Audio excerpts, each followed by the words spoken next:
Another? A rum flip this time. And where'd I find fresh eggs in this wretched town? There's little else but piss and insects. Aye, we're working on that. Dear lady, what do they call you? And when they're sober, a jilt when they're sauced, but never lady. Well, good Leanne, Bag of shite! Do you hear me? It's a bag of bloody shite! It's a ruse to keep us soft before they attack Nassau. You'll see, mark me. It's no ruse, Fiend. I heard it straight from the mouth of a greasy Bermudan captain. There's a pardon on offer for any pirate that wants it. Ruse or no, I think it's plain the British may return to Nassau, with arms, no doubt. We'll need a plan. Walk with us, can we? There's trouble brewing.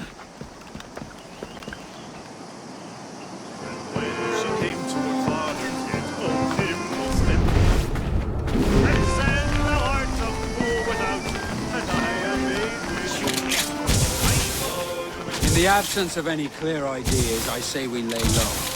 No piracies and no violence. Do nothing to ruffle the king's feathers for now. Preserving the king's plumage is no concern of mine, Ben. It will be when he sends his soldiers to scrub this island clean of our residue. Look around you, man. Is this cesspool worth dying for? Aye! It's our republic! Our idea! A free land for free men, remember? So maybe it's filthy to look at. But ain't it still an idea worth fighting for? I can't be sure. But when I look on the fruits of our years of labor, all I see is sickness, idleness, idiocy. Not a sunbeam of difference between here and London then, eh? Thatch is right, man. Taking a wide view, we're not doing so bad out here. The sun, rum, and leisure as far as the eye can see. Aye, Nassau may look fine from a distance, but at its core, there's a disease I cannot stomach. Sickness can be cured, Ben. If only you have the right medicine. But a corpse cannot be reanimated. I can't believe the shite I'm hearing drop from your lips. Why not take the pardon now and be done with it? Peace, both of you. We can satisfy both aims if we work together.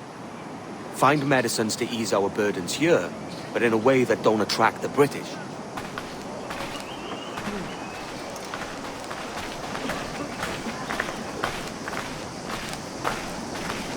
I wager the nearest doctor is sitting pretty in the van. Not a place I mean to go.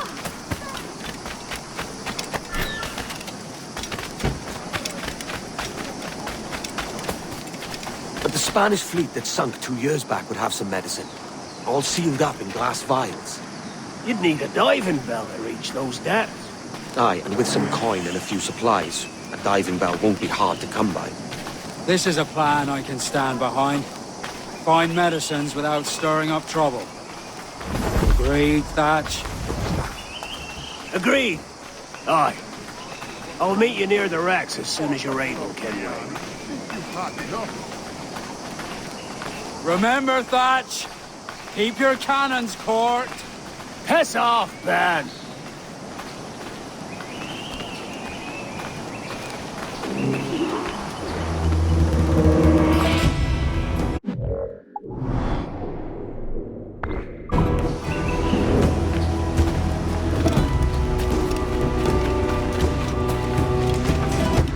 You require my services?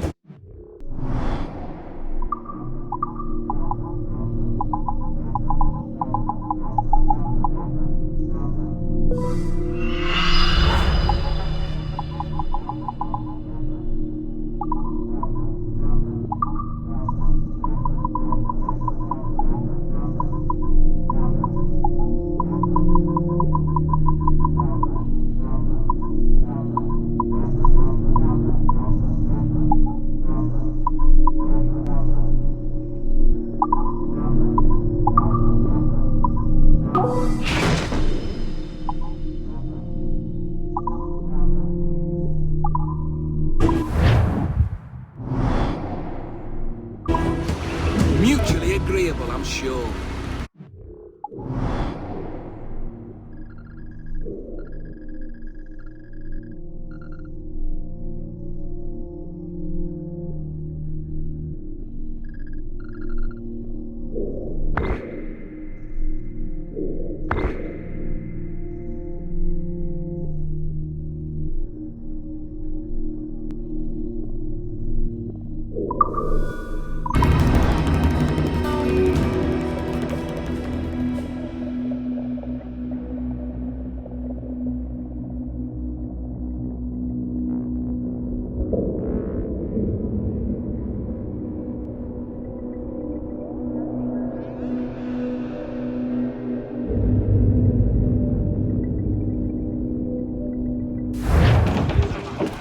Give me some speed!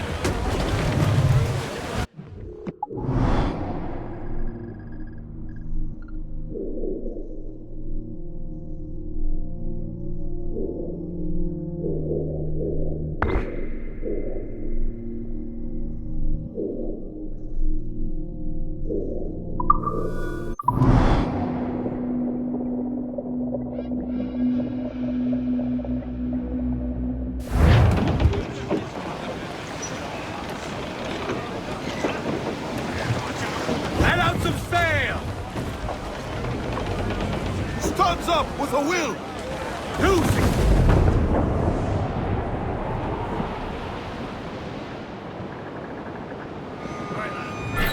Where am I to go?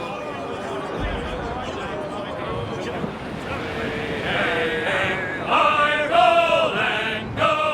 Oh, where am I to go, me Johnny? Oh, where am I to go? Ride the young sailor boy, and where am I to go?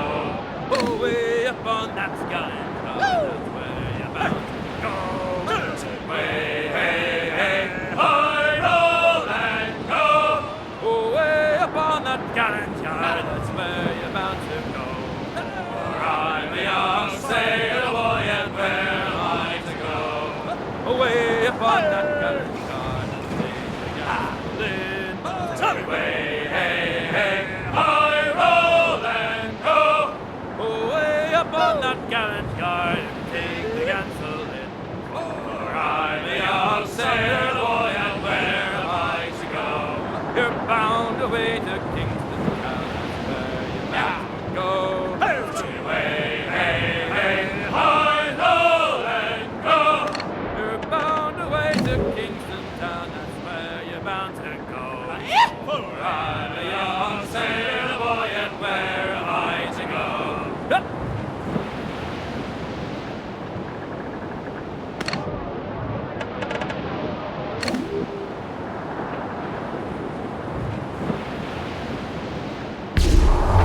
Get them aloft! Down all weather there, Captain!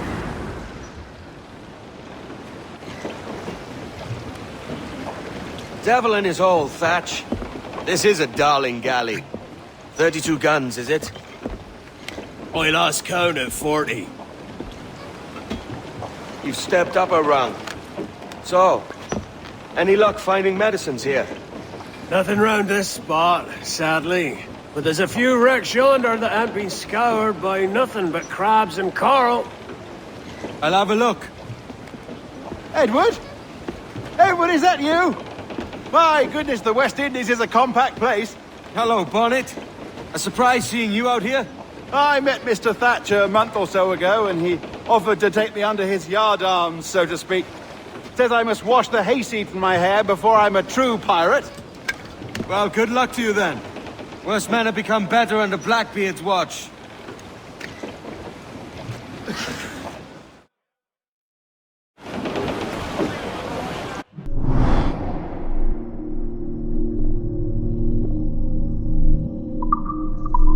Get the mainsails into the wind!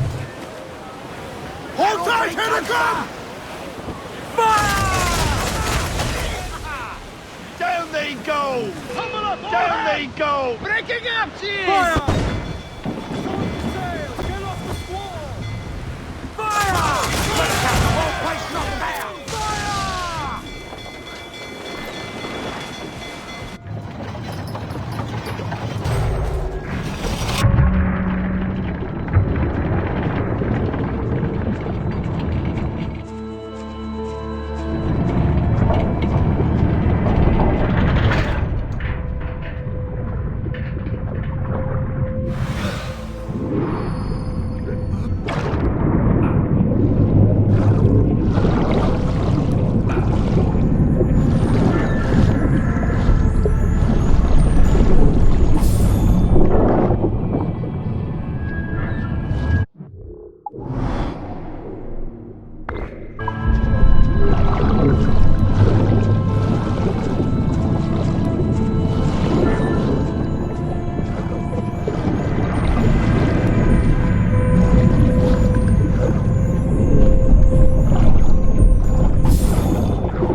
I found one crate hidden beneath a school of sharks. Sadly, the elixir inside is quite spoilt.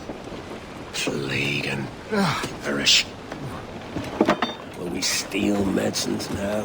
Remember the pardon, Thatch. We're to be subtle. Says Ornagold, a pirate, now too proud to call himself one. He prefers caution to cannons. Caution's nothing without charisma. Or if a man plays the fool, then it's only fools he'll persuade, but appear to be the devil. And all men will submit. And would you be the devil?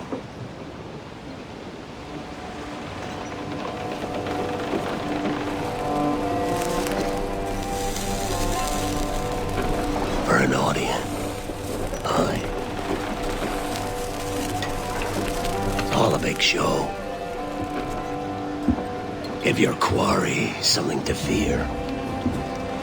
Some hellish thing from a fever dream.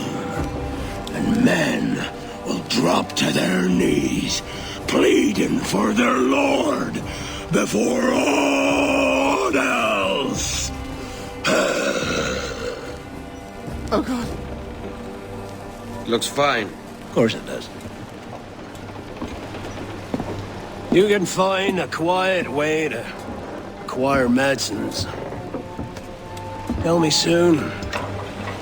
Otherwise, I'll handle it myself.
As the data moves, there are security programs constantly monitoring the data flow.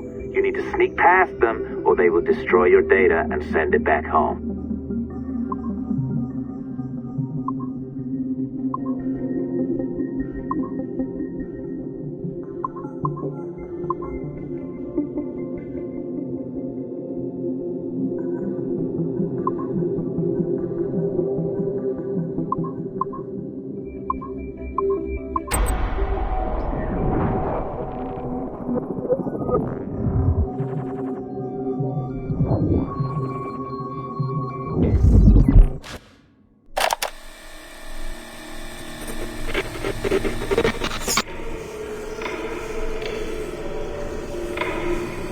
I have now resumed the practice of dressing as a man, and have put off my woman's dress. Why did you take it? Who made you take it? I took it of my own free will, with no constraint. I prefer a man's dress to a woman's. You made an oath, Jade. You swore to never again dress as a man. I never meant to swear that I would not resume the practice. Why have you done so? Because it is more lawful and suitable for me to return to the practice of wearing a man's dress, being always among men, than to have a woman's dress. I have resumed it because a promise made to me has not been. How is he? Our three, doing well. Are we still in 18th century Hungary? No. His connection is so stable, he's jumped between a few ancestors today. We're in 15th century France now. Turns out he's related to one of Joan of Arc's executioners. Surprise. Eileen, yesterday Vidic asked me to help him work out some of the bugs in his audiovisual renderer, and I told him... No.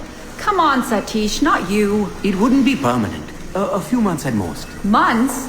That will kill every ounce of momentum we have. It won't, I promise. Honestly, I think this could help us. If I can get a look at what these people are doing, we could... Come on. He's trying to pull you over to his side. Don't you see that? He's luring you with quick victory and prestige. That's not what this is about, honestly. I need to get back to work. Eileen, I'm sorry. Do what you must. I'll survive.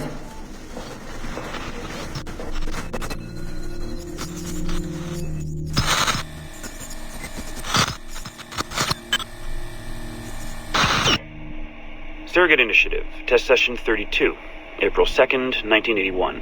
Host Eileen Bach. DNA sample SV1970. Miriam, are you awake? What? Miriam, they're coming for me.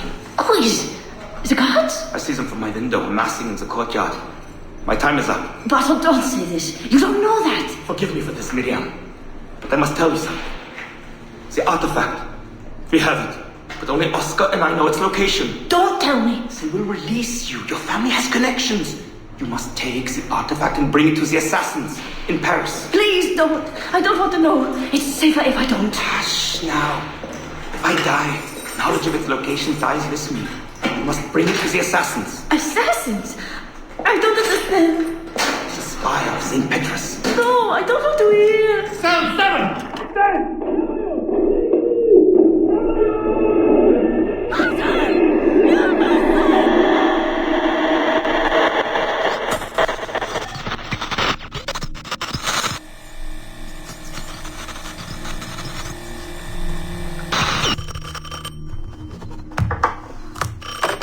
Hello? Eileen, hi. It's Carl. Carl, I know it's you. Sorry, you just sound exhausted. Did I wake you? No, I've just been busy. It sounds like it. I'm just a little tired, that's all. No, I mean, your project sounds fascinating. Your colleague, Dr. Warren Vidic, he called me recently and he told me what you've been up to. He what? Warren?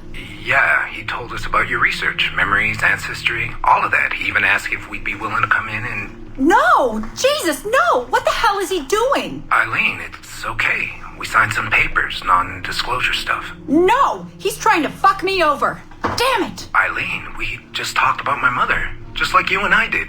World War II. That's all. It's the artifact. The what? Carl, if he calls you again, you tell him you work through me, okay? That's it. Vidic has been a pain in my ass for years, and I don't need him getting all the glory for my 2 years of hard work. All right. So how should I go about this? I mean, the wheels are in motion. I don't know. Just go through me if he contacts you again. Please? All right. You'll do that? Of course. Yes. Thank you, Carl. I'm sorry I was short with you. I've just been exhausted. That's all. It's all right, hon. Just take care of yourself. Morning, Eileen. We're almost ready. Just a few more adjustments. Okay. I had the team do some research on this artifact we've been chasing, and it appears the Third Reich actually found something matching its description sometime in 1940. Eileen, are you all right? Sorry, yeah. I'm fine. Just a little scattered. Vidic called my ex-husband last night. He wants to put him in the Animus. To find the artifact before us? Exactly. Well, it would be fast using Vidic's Animus. And maybe that would get us back to our original work. Satish, if we let that happen, then all our money dries up. Lillian is paying for us to find the artifact, not improve our methods. Do you understand? Right, of course. I'm sorry. Let's just burn those bridges when we cross them. Are we ready? Yes, just a few more adjustments, Senorian. I made a small change to the genetic input modulator. I'm hoping that buys us a few more minutes. Even a few seconds would be nice. I'm ready. All right. Settle in.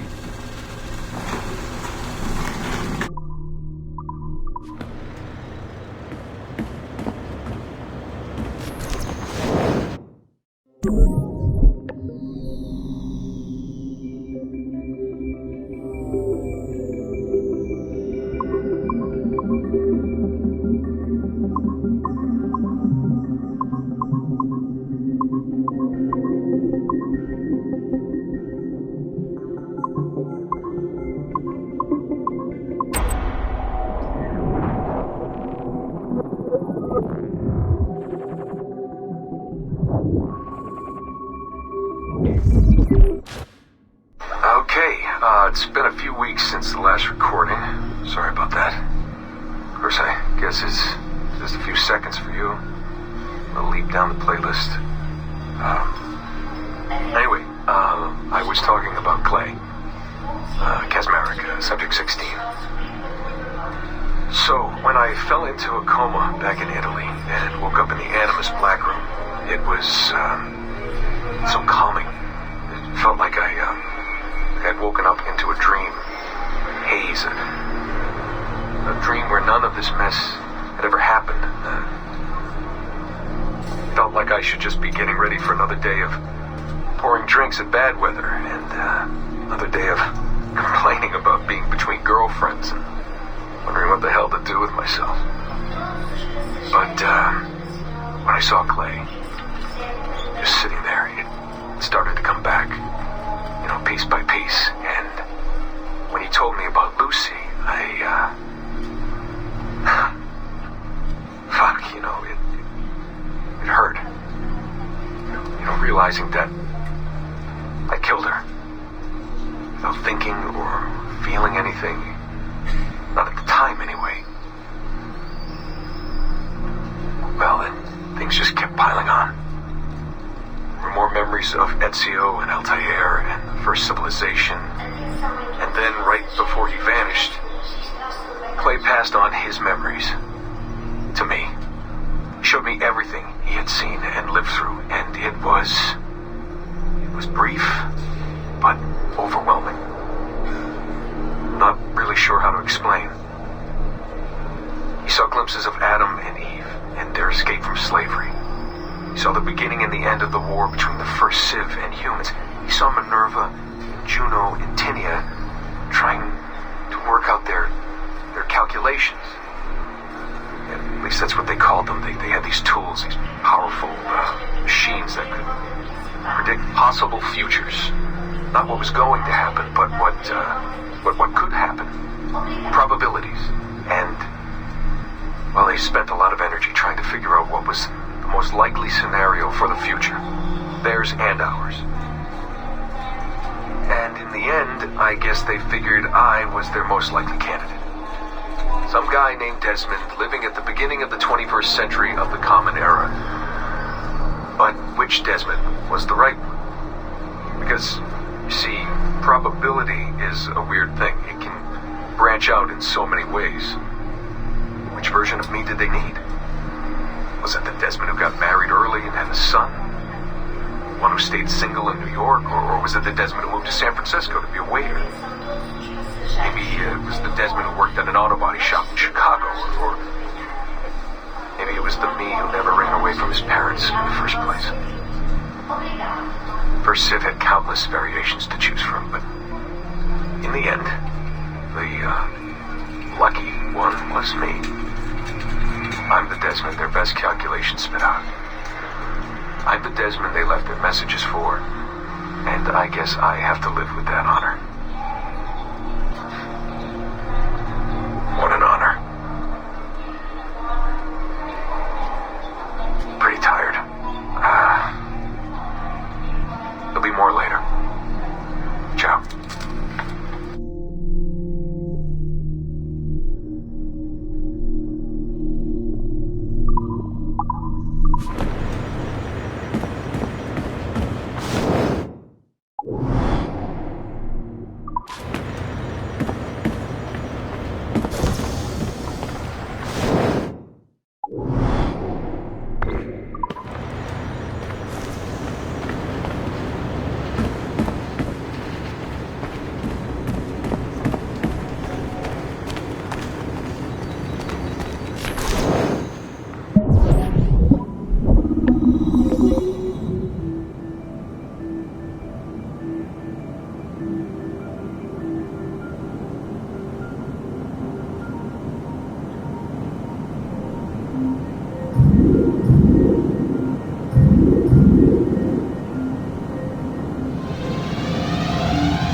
floors don't creak, there's no mice.